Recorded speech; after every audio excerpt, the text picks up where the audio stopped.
The winner to organize the 2022 FIFA World Cup is Qatar.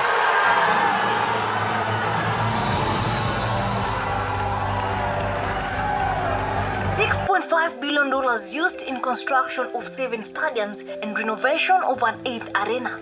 The 2022 Football World Cup is right here with us. Qatar will bring us the most exciting and breathtaking stadiums in the whole world. 8 stadiums will host the 32 teams from the opening game on November 28th to the final on December 18th. The opening game kick off at the Al Bayt Stadium, while the finalists will head to Doha a month later to play at the Lusail Stadium. Let's take a closer look at all the Qatar 2022 World Cup stadiums.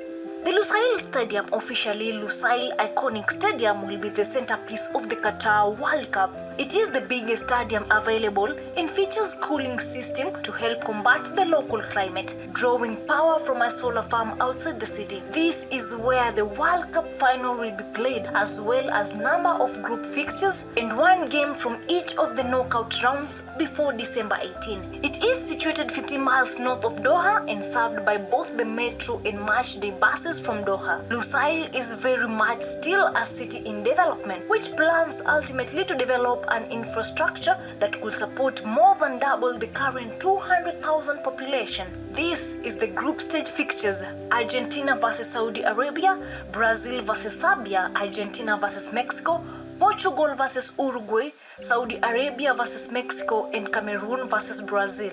The Al Bayt Stadium. At around 30 miles from the center of Doha, Al Bayt Stadium represents the outpost of football's most compact ever World Cup. It is also one of the biggest stadiums at a capacity of 60,000 and will host 9 matches during the tournament, including England versus USA in the group phase, a quarterfinal and a semi-final. With its retractable roof and traditionally Arabic tinted design, it is also one of the most eye-catching designs. Express shuttle buses will take fans to the stadium from both the center of Doha and the Lusail metro station. This is the group stage fixtures: Qatar versus Ecuador, Morocco versus Croatia, England versus USA, Spain versus Germany, Netherlands versus Qatar, and Costa Rica versus Germany.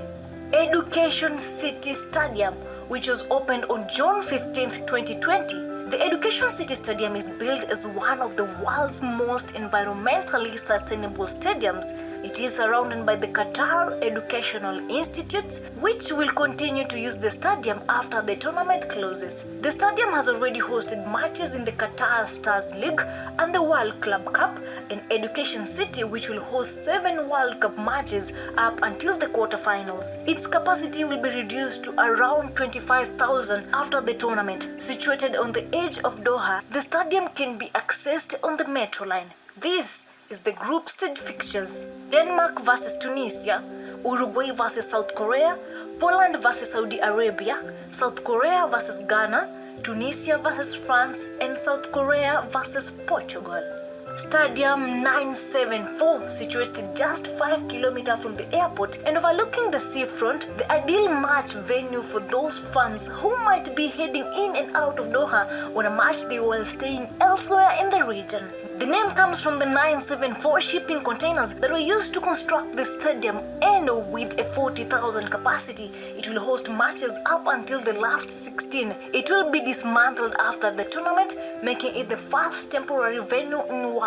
The name comes after the 974 shipping containers that were used to construct the stadium, and with a 40,000 capacity, it will host matches up until the last 16. It will be dismantled after the tournament, making it the first temporary venue in World Cup history. This is the group stage fixtures: Mexico versus Poland, Portugal versus Ghana, France versus Denmark, Brazil versus Switzerland, Poland versus Argentina, and Serbia versus Switzerland. Khalifa International Stadium, served by the Doha Metro and just 7 miles outside Doha city center. The Khalifa International Stadium is the oldest of the 8 stadiums after first being constructed in 1976. It has been renovated for the World Cup and now has a 40,000 capacity, but has already previously hosted the Club World Cup and the World Athletics Championships. It will be the venue for England's first match of the tournament against Iran. It is named after Qatar's former Emir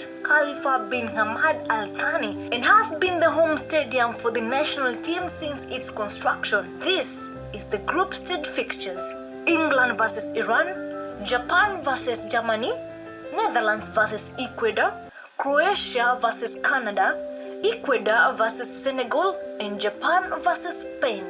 Al Thumama Stadium, another of the more eye-catching architectural achievements, with its circular outline designed to reflect the gaffia, the traditional woven cape worn by men and boys across the Arab world. This is another stadium within close proximity of Doha and the airport, and it previously staged matches in the 2021 Arab Cup. This stadium will host 8 matches during the World Cup, including a quarterfinals. This is the group stage fixtures: Senegal versus Netherlands, Spain versus Costa Rica, Qatar versus Senegal, Belgium versus Morocco, Iran versus USA, and Canada versus Morocco. Al Janoub Stadium, the stadium designed by the British Iraqi architect Zaha Hadid, was inspired by the hulls of traditional pulp fishing boats, which are further reflected by the use of timber and traditional materials. The symmetrical roof, intended to look like sails, is the standard feature. Al Janoub Stadium is situated in the town of Al Wakra, where the England team are based, around 30 minutes from the center of Doha. After the tournament, it will later be reduced in size and become the home of venue of the local Al Wakra football team, which currently plays in the Qatar Stars League.